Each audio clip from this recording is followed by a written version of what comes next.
Hello, I'm Nick, and this is Today in Philosophy of History for Saturday, 7 September 2024.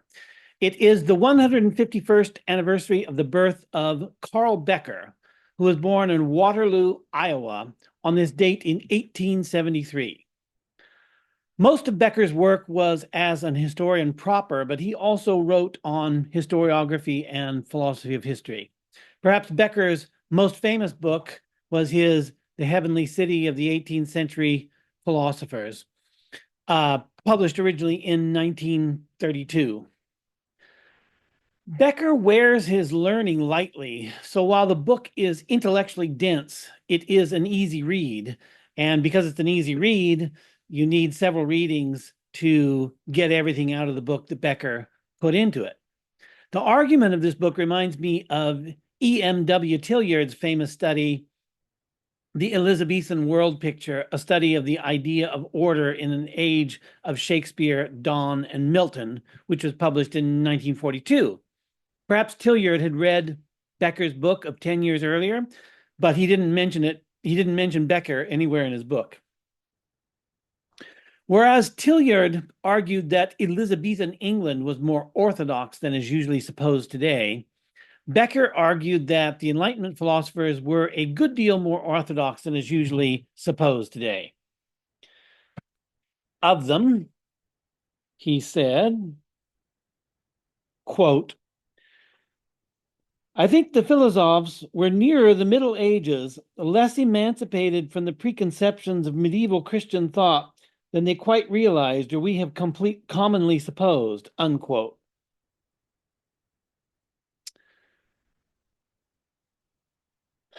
The mechanisms by which the philosophers deceived themselves are humorously sketched by Becker in a passage that gives some flavor of his literary style, which is rather better than most. So just a couple pages after previous quote, Becker wrote, quote, they denounced Christian philosophy, but rather too much, after the manner of those who are but half emancipated from the superstition they scorn.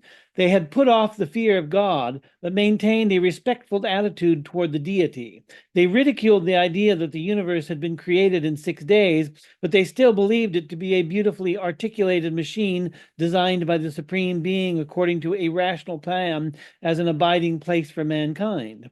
The Garden of Eden for them was a myth, no doubt, but they looked enviously back to the golden age of Roman virtue, or across the waters to the unspoiled innocence of an Arcadian civilization that flourished in Pennsylvania.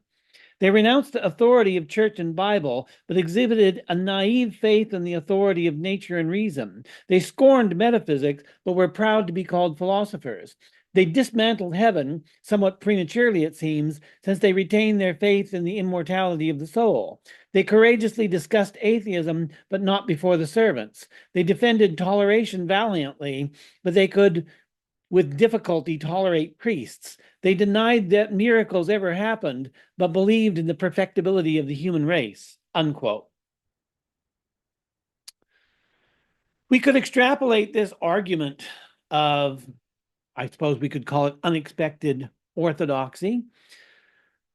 We could extrapolate this argument backward in time before the heavenly city of the 18th century philosophers and before the Elizabethans, and argue that the earliest of the early moderns were much less modern than we take them to be. And I think this argument would be largely correct.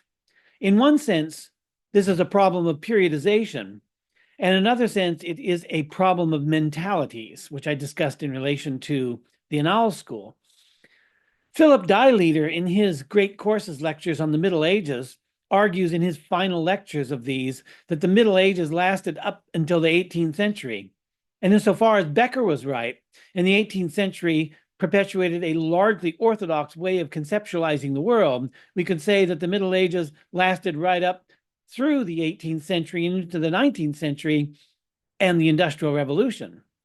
Even now, even today, there are demographics that remain essentially innocent of the modernity we take for granted, except for the technology that they use. We can still see traces of this earlier age in the present, just as when we see the first stirrings of modernity in a figure of the high Middle Ages like Francesco Petrarca, we are seeing the first intimations of modernity. The medieval and the modern interpenetrate each other, and we can make choices in any century from the 13th to the 21st that highlights the one or the other. Becker's The Heavenly City of the 18th century philosophers began as 4 lectures delivered at Yale in April 1931. This was during the depths of the Depression that began with the market crash of 1929. And at the end of the book, Becker discusses what was, for him, the recent past of the Bolshevik Revolution and alludes to further changes that may yet be to come.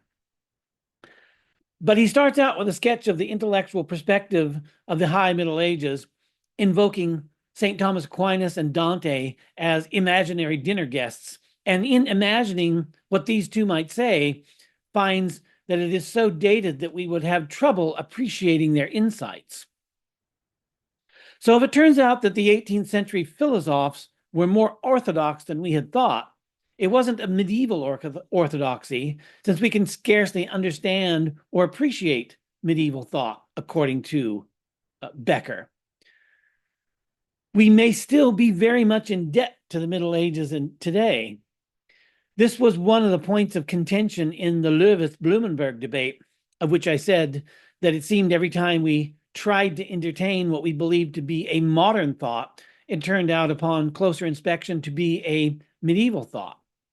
However, the medieval ideas we carry with us are put into a modern form, so our debt to the Middle Ages is a debt that has been transformed by accrued interest.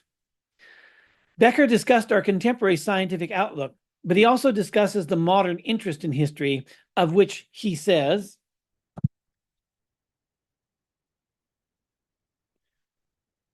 quote, "Historical mindedness is so much a preconception of modern thought that we can identify a particular thing only by pointing to the various things it successively was before it became that particular thing that it will presently cease to be," unquote. This sounds a lot like claims made on behalf of historicism, by which I mean Ronchian historicism and not Popperian historicism. I could agree with this kind of interest.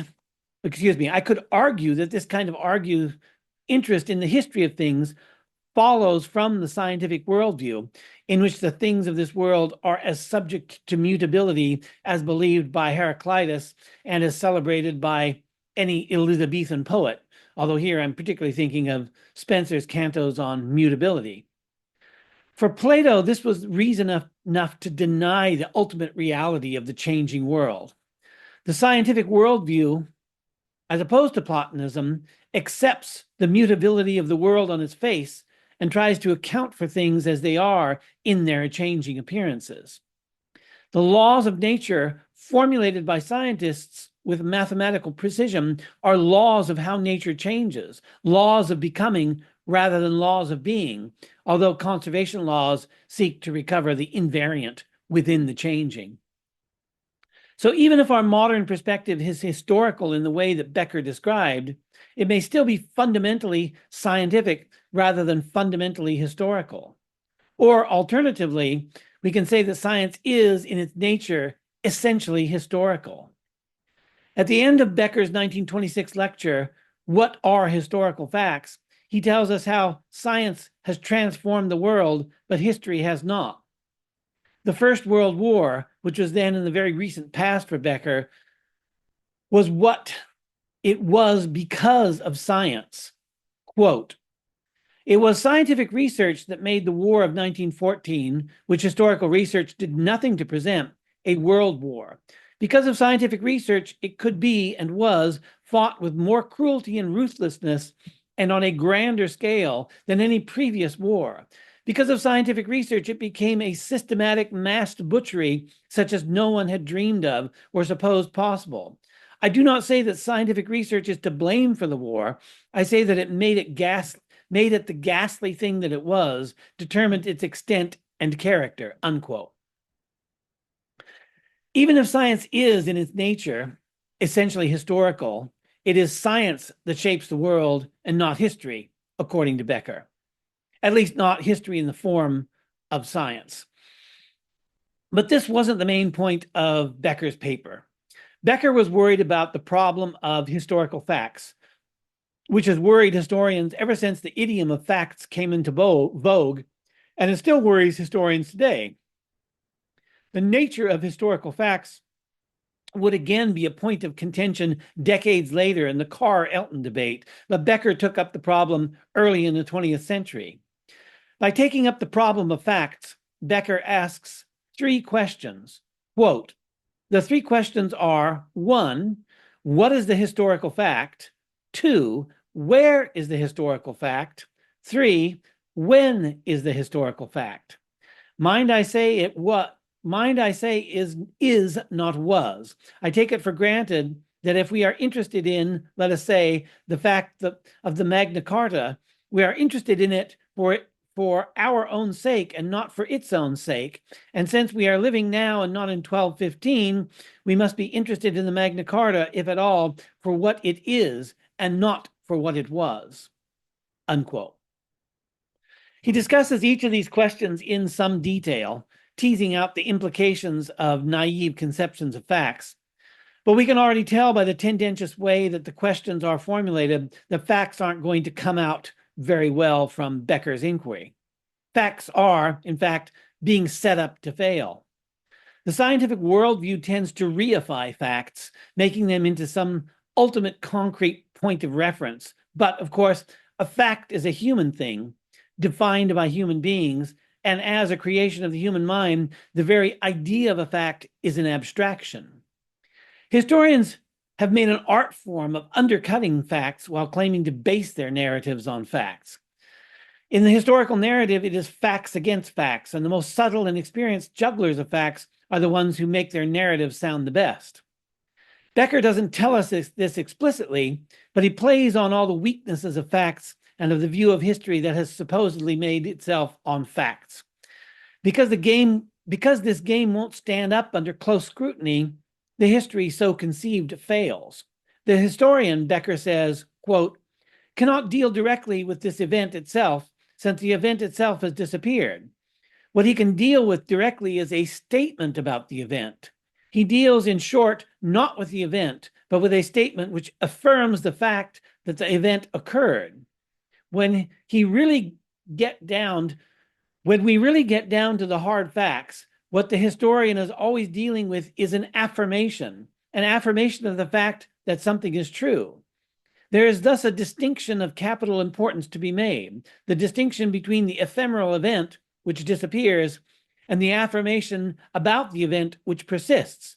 For all practical purposes, it is the affirmation about the event that constitutes for us the historical fact, unquote.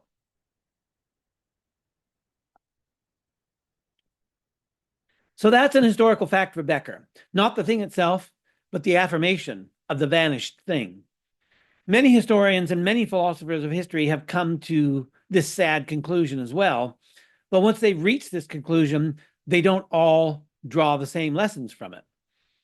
The lesson that Becker found in this was that history is imaginatively created by the historian, and it exists in our minds and not in the actual world. Quote, I don't know whether these remarks will strike you as quite beside the mark, or as merely obvious, or as novel. If there is any novelty in them, it arises, I think, for our inveterate habit of thinking of the world of history as part of an external world, and of historical facts as actual events. In truth, the actual past is gone, and the world of history is an intangible world, recreated imaginatively and present in our minds, unquote. From this view of history, Becker draws 5 implications. 1, by no possibility can the historian present in its entirety an actual event, even the simplest. 2, the historian cannot eliminate the personal equation. 3, no one can profit by historical research, or not much, unless he does some for himself. 4, every normal person does know some history, a good deal, in fact. 5, the kind of history that has most influence upon the life of the community and the course of events is the history that common men carry around in their heads. All of these points are elaborated in detail in Becker's paper. And really, none of these is particularly radical. All of these claims could be reconciled with a conventional view of history or even with an unconventional view of history. One might maintain any or all of these claims and subscribe to any number of philosophies of history. But these considerations do lead to Becker's best-known reflection on history, his 1931 presidential address to the American Historical Association, Everyman His Own Historian. The democratization of history implicit in the title is what we would expect from an American historian, and it dovetails nicely with the 5 implications that Becker drew from his inquiry into historical facts. I take Carl Becker and Charles Beard to be the 2 most influential American historians, at least the 2 most influential American historians of the 20th century. And in both Becker and Beard, we find the kind of support for and praise of American democratic institutions that we could expect from American historians, even going so far as to put history at the service of these institutions as they understood them. But in the title of this address, Becker uses everyman as 1 word and not as 2. That is to say, Becker invokes the democratization of history not in the name of John Q. Public or some other familiar symbol of the American everyman, but in the name of the character of medieval morality plays, the everyman who is intended as a self-insert so that anyone watching the play can imagine himself as a protagonist. So there's something deeper in Becker than a celebration of American values as transplanted into history, something that goes back to the medieval everyman. Just as every man vicariously can be the protagonist in a morality play, so too every man can be an historian. In Everyman His Own Historian, Becker relates the story of the everyman in relation to history. This is something of an abstract history of every man, like the abstract history of Dasein in Heidegger's Being and Time, and the abstract history of spirit in Hegel's Phenomenology of Spirit, both of which I mentioned in my episode on Hegel. Out of this abstract history of every man, Becker expanded on his conception of an historical fact that he had given earlier in his talk, What Are Historical Facts? Quote, since history is not part of the external material world, but an imaginative reconstruction of vanished events, its form and substance are inseparable. In the realm of literary discourse, substance being an idea is form, and form conveying the idea is substance. It is thus not the undiscriminated fact, but the perceiving mind of the historian that speaks. The special meaning which the facts are made to convey emerges from the substance form for which the historian employs to recreate imaginatively a series of events not present to perception, unquote. This alienation from the naive meaning of facts, making history dependent upon the imaginative reconstruction of the historian, is why Becker is sometimes called an historical relativist. To say that it is the perceiving mind of the historian that speaks is to flirt with the denial of a distinction between res gestae and historiam rerum gestarum, between past actuality and its record, which I discussed in relation to Giovanni Gentile. This puts us beyond relativism and on the road to idealism of the sort that threatens to undermine any connection of history with the world outside itself.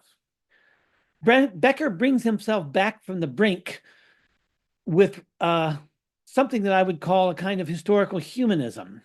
Quote, we write history from the human rather than from the cosmic point of view, because however indifferent the doings of man may be to the cosmic force of which they are the result, they are vastly interesting to us. and vastly important, measured by the standard of human desires, purposes, and aspirations. If the historian is to write history at all, he must be interested in these desires, purposes, and aspirations, must regard them as important in some sense or other. The most disinterested historian in the world has at least one preconception, which is that he will, at all hazards, have none, unquote. Just as Becker's relativism flirts with idealism, his humanism flirts with anthropocentrism. But history has always traditionally been a humanistic discipline, so it is a relatively simple matter to keep history within this tradition of humanistic scholarship. Becker contrasts this humanistic history with history written from a cosmic point of view. Becker had originally presented his What Are Historical Facts lectures in 1926, though it wasn't published until 1955. The year before Becker's What Are Historical Facts lecture in 1925, Frank Ramsey had invoked Bertrand Russell's attitude about a cosmic point of view, which is something from Russell that Ramsey had dissented from. Ramsey cited Russell's short book, What I Believe, which had been published earlier in January 1925. And Russell's book opens, quote, "Man is a part of nature, not something contrasted with nature. His thoughts and his bodily movements follow the same laws that describe the motions of stars and atoms. The physical world is large compared with man," unquote. And Russell continued later on, quote, "The philosophy of nature must not be unduly terrestrial. For it, the Earth is merely one of the smaller planets of one of the smaller stars of the Milky Way. It would be ridiculous to warp the philosophy of nature in order to bring out results that are pleasing to the tiny parasites of this insignificant planet. Vitalism as a philosophy and evolutionism show, in this respect, a lack of sense of proportion and logical relevance. They regard the facts of life, which are personally interesting to us, as having a cosmic significance, not a significance confined to the Earth's surface. Optimism and pessimism as cosmic philosophies show the same naive humanism. The great world, as far as we know it from the philosophy of nature, is neither good nor bad, and is not concerned to make us either happy or unhappy. All such philosophies spring from self-importance and are best corrected by a little astronomy," unquote. So Frank Ramsey, after citing this work by Russell, had this to say later the same year. This is still 1925. Quote, Where I seem to differ from some of my friends is in attaching little importance to physical size. I don't feel the least humble before the vastness of the heavens. The stars may be large, but they cannot think or love, and these are qualities which impress me far much more than size does. My picture of the world is drawn to perspective and not like a model to scale.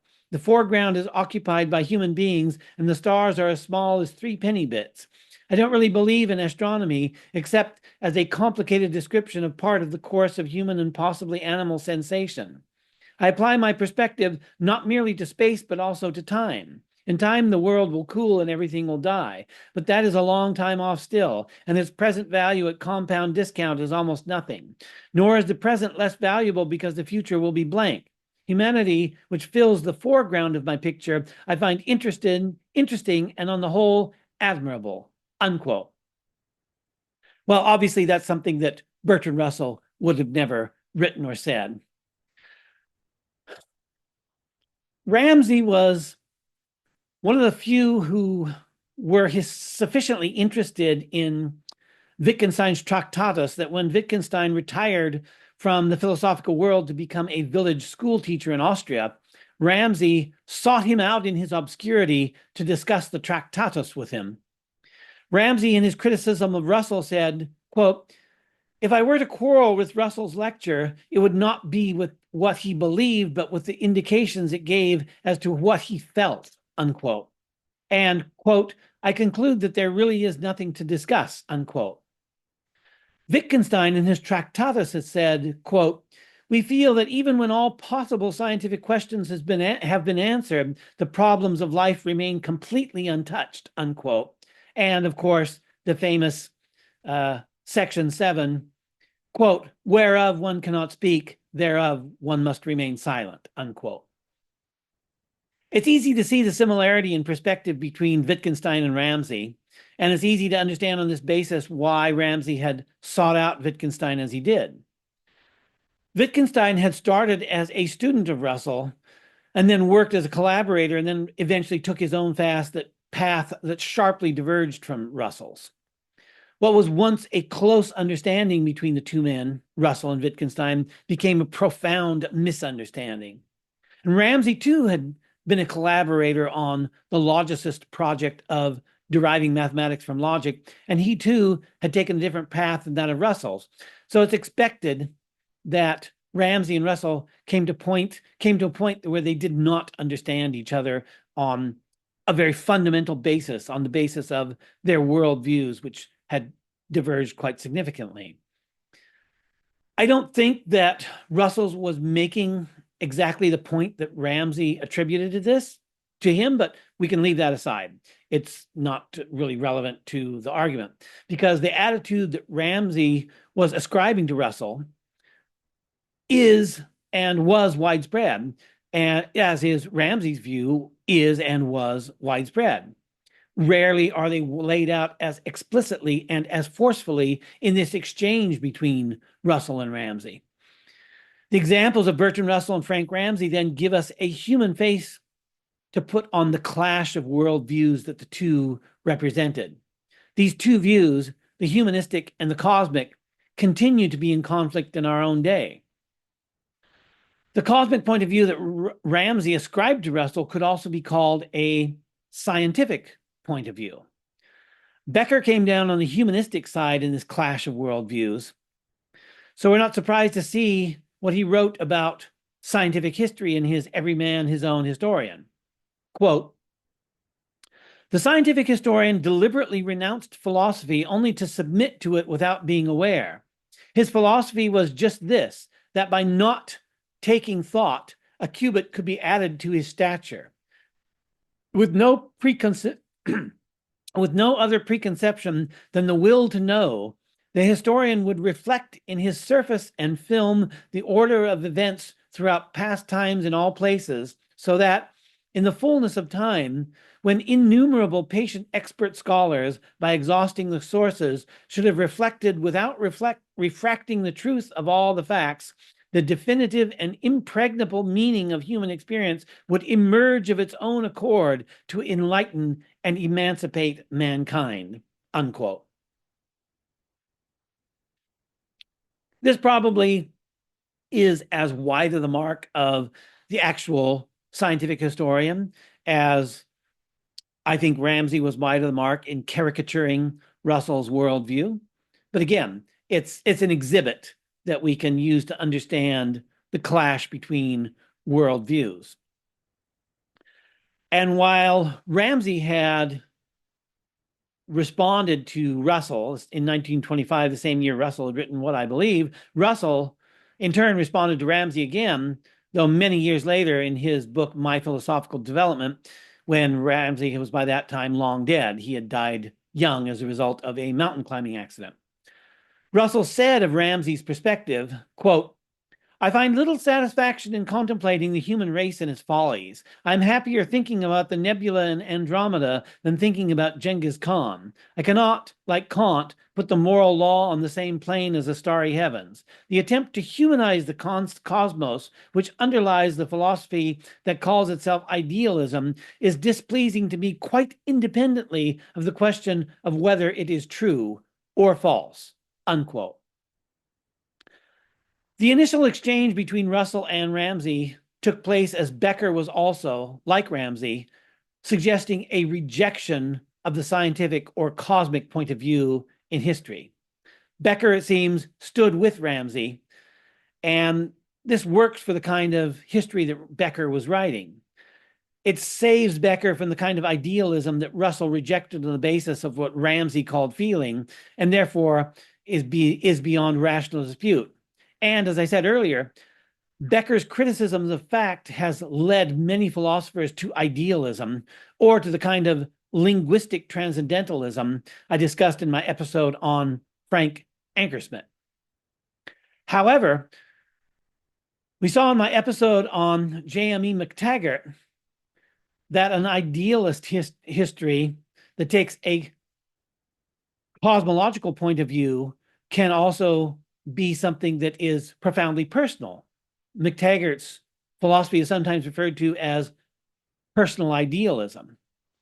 So McTaggart can't be reconciled with Becker's humanism, with Russell's cosmic point of view, or with Ramsey's Wittgensteinianism. So we are not consigned to a forced choice between humanism and a cosmic point of view in which human beings are negligible. There are many ways to construe the relation of human beings to their history, and the nature of the relationship between human beings and their history is a prominent constituent in any worldview. The relativism that makes history relative to the historian who writes history, including the history of Everyman, was Becker's way to construe that relationship and his contribution then to a humanistic worldview. This works up to a point, but if we press that relationship with the earnestness and rigor that Becker pressed the nature of historical facts, we will find it wanting just as certainly as Becker found facts wanting. So happy birthday, Carl Becker, and thanks for listening.